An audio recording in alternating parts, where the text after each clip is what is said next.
Hey guys, welcome back to my channel. আজকে আমি মাংস রান্না করব। তো এখানে মাংসটা ভাজি করে নিয়েছি। কড়াই বসিয়ে তেল, আদা রসুন পেঁয়াজ পেস্ট, লবণ, হলুদ গুঁড়ো, লঙ্কা গুঁড়ো, জিরা, ধনিয়া, মিট মশলা আর টমেটো কুচি দিয়ে দিলাম। এখন মশলাটা ভালো করে কষে নেব।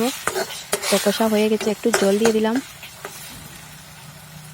তো জলটা ফুটে গেছে, এখন দিয়ে দেবো মাংস।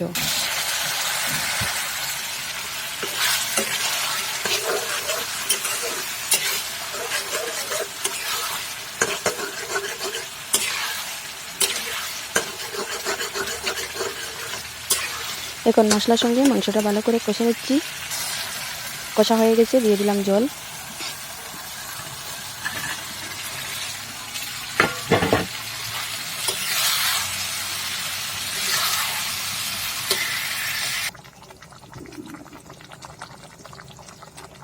তো মাংস রান্নাটা হয়ে গেছে, নামিয়ে নেব। তো যদি আমার ভিডিওটা তোমাদের ভালো লাগে থাকে, লাইক কমেন্ট শেয়ার করবেন, কমেন্টে বলবেন মাংসটা দেখতে কীরকম লাগছে। তো প্লিজ আমার চ্যানেলটা সাবস্ক্রাইব করবেন, পাশে থাকা বেল আইকনটি প্রেস করবেন।